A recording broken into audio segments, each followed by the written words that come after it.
Hey horror fans, welcome back to Room 237, coming at you with another request video. My last video was a request by TheHorrorBoy. He wanted me to do Creep, which I loved.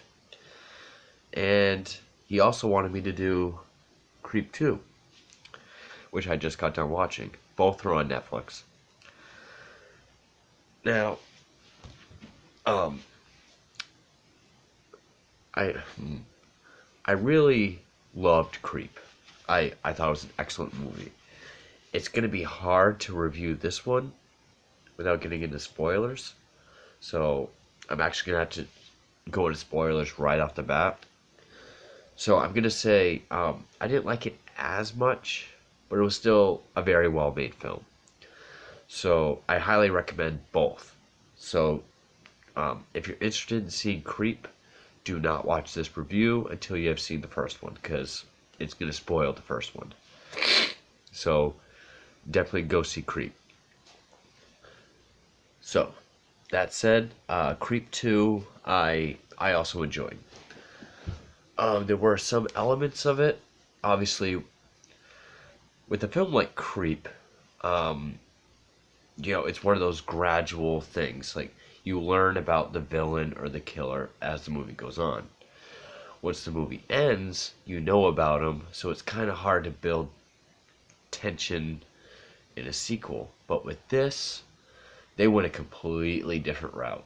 I did not think this was going to be the movie. It was completely original, totally different, and I commend him for it.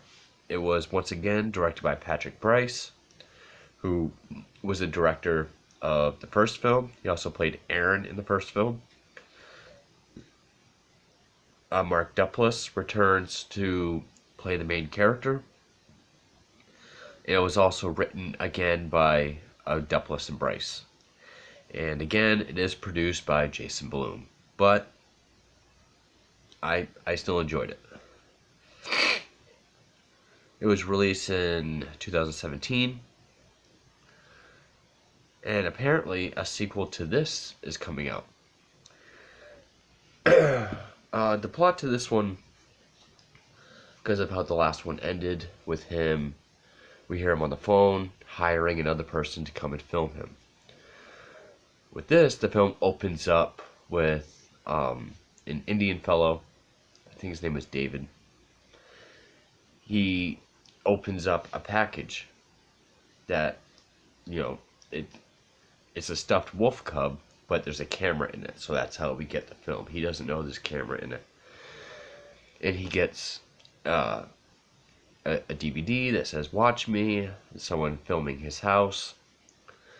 At the same time, he gets a knock on the door, and it's Joseph from the last film, who is acting like, "Oh my God, you're getting this weird stuff," and the guy's explaining it to him, so he hasn't put it together. Of course, that scene ends with Joseph killing him. And it happened really quick. He stabbed him, he slit his throat really quick, but I like how it was done. Because there's scenes from the first film, with Aaron standing there and he moves out of the way, we see Joseph standing in the window. Because you get this nice shot of this Dave guy and Joseph sitting at the table, and just at the bottom of the screen you just kind of see him pull out a knife. It doesn't draw attention to it. Again, this is one of the things I like about found footage. You get certain things that you can't do, or else it kills the illusion. No music or camera zooming in to draw attention to it. It's just there, and you have to catch it. It adds tension that way.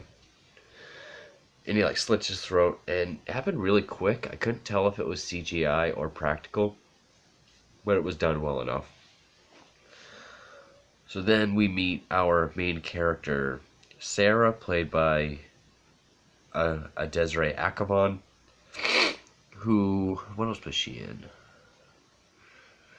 Appropriate Behavior, Miseducation of Cameron Post. I haven't seen either of those. Creep 2.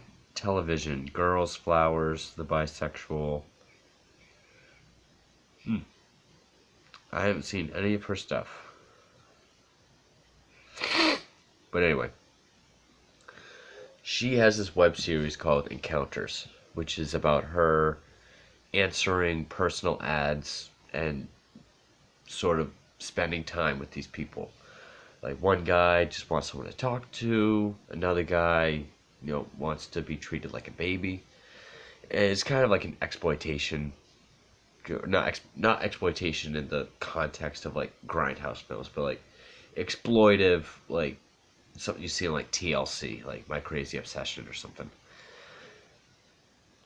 And she's sort of having doubts of her, like herself and her show. That's when she sees an ad from the creep. She answers it, and some time has gone by since he killed the guy in the beginning. Like in this, he has like a man, well, it's a ponytail, but it's like a short, it's like a man bun, but in the back, and like a beard. And in this, he comes right out saying he's a serial killer, and you can get. I suspect you're kind of a journalist, so I can give you all this juicy stuff. And she kind of goes along with it. The point of this one is he talks about how he's approaching 40, and his midlife crisis is like he doesn't want to kill anymore. He's definitely on edge and more vulnerable. We don't see him as collective as he was in the last film. Very different approach acting wise. If you want to know more about the first film, go to TheHorrorBoy, because usually I talk about like the making of in my reviews, but I didn't know much about these films. He filled me in a lot, like through comments, but don't read the comments. Just go straight to his video and watch his. He's really into these. And sorry, I'm stuffed up again. So it's really interesting, and she's kind of punky. She's got like purple hair, kind of a cutthroat attitude. So like he tries to do the jump scares to her, but it doesn't work. And he's more on edge in this film. Like he's sort of having a breakdown. Like the culmination of his life is crashing down on him, and she's there to help him, but also coax him into giving her the footage that she wants. And I thought it was a very original take. I mean, a lot of sequels come out and it's the exact same thing as the last film, which is what I was expecting. And with a movie like Creep, I mean, which one, it was original, found footage about a guy being stalked, a crazy serial killer. You could do that again, and I would have liked it. That's what I was expecting, but they did something totally different, so I commend them. It was kind of weird because, he's talking. He's also sort of like an unreliable narrator. We know he's a pathological liar. We know he's full of shit. He even comes out and says that he's a sociopathic, pathological liar. So, like when he's telling stories about killing people and stories of his past, it's like, did it really happen? He still does have the charisma that he had the last film, but he's on edge more. And I know I've said that a few times already. So that adds interest already, because he's kind of unpredictable. There are callbacks to the first film, which I like. Like in this one, he's calling himself Aaron. To prove he's a killer, he shows her the footage from the park at the end of the last film. He talks about Aaron a couple times. Like he tells her story. Like, there was the guy that saw an axe and he stayed in my house. He gives her the locket that still has the pictures in it. I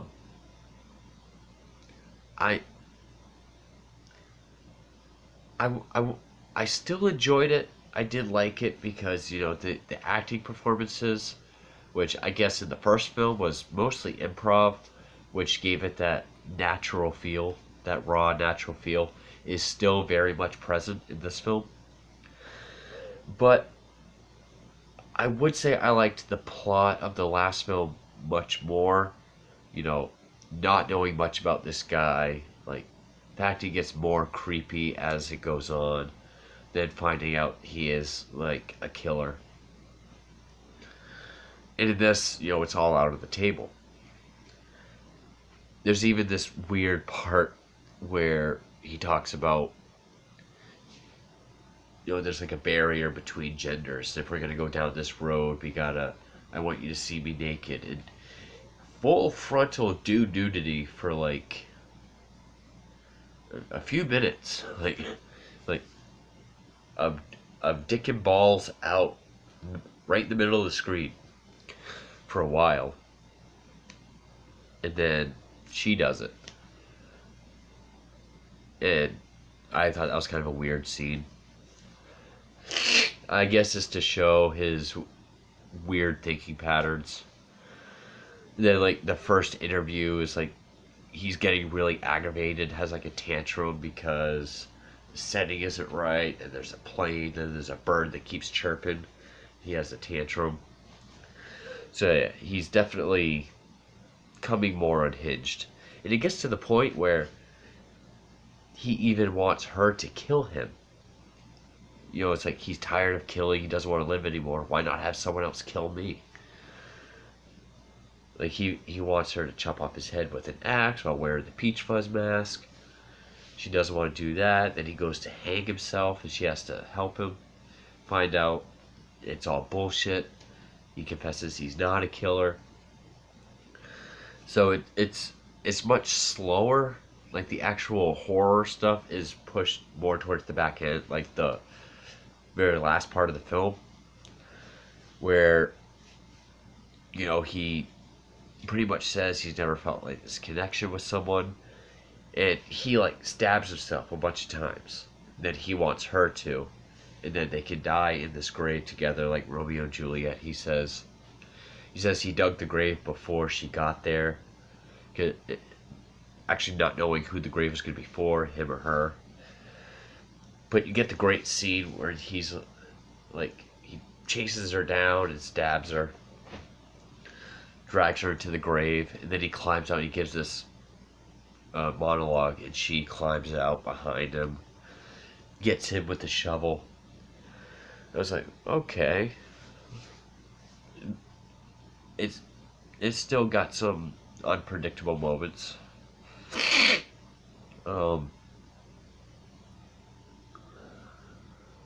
Production.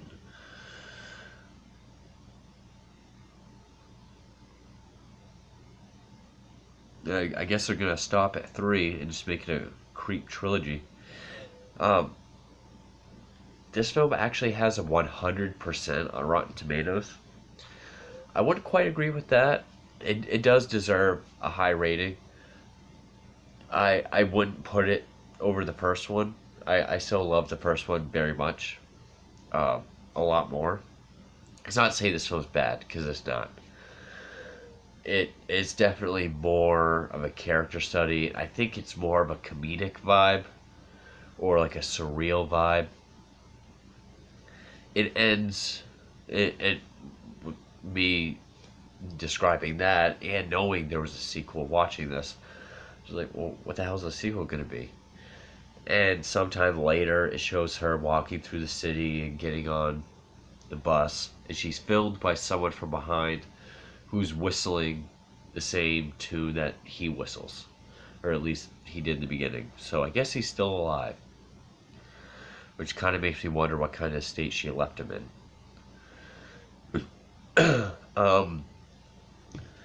Yeah, it definitely didn't have the element of dread that the first one had. I like the idea of this guy. It was sort of like Paranormal Activity, which I respect. The first Paranormal Activity, I don't really like it as a movie, but I respect it because it was a different kind of paranormal film. a guy notices, well, I think he fucks with a Ouija board, but expects shit going on, so he records it. Sequels, I couldn't give two shits about. I actually hate that whole series. But here, it's like, once you get to the halfway point, this guy's being stalked, and he's making a video diary of being stalked by this creep. And that I liked, because we didn't know much about the Joseph character, or in this film, Aaron, as he calls himself. So I liked that more. This one was more, like I said, out in the open, I guess more intimate. Um, kind of like how a lot of sequels are. Kind of like Saw. You know, like the first Saw had that element of not knowing who the killer was, but then in Saw 2, you know who it is. I still like Saw 2. But, kind of a weird analogy, I know, but Creep 2, it was still very good, especially for like a found footage film, which is usually very hit and miss for me. They definitely didn't,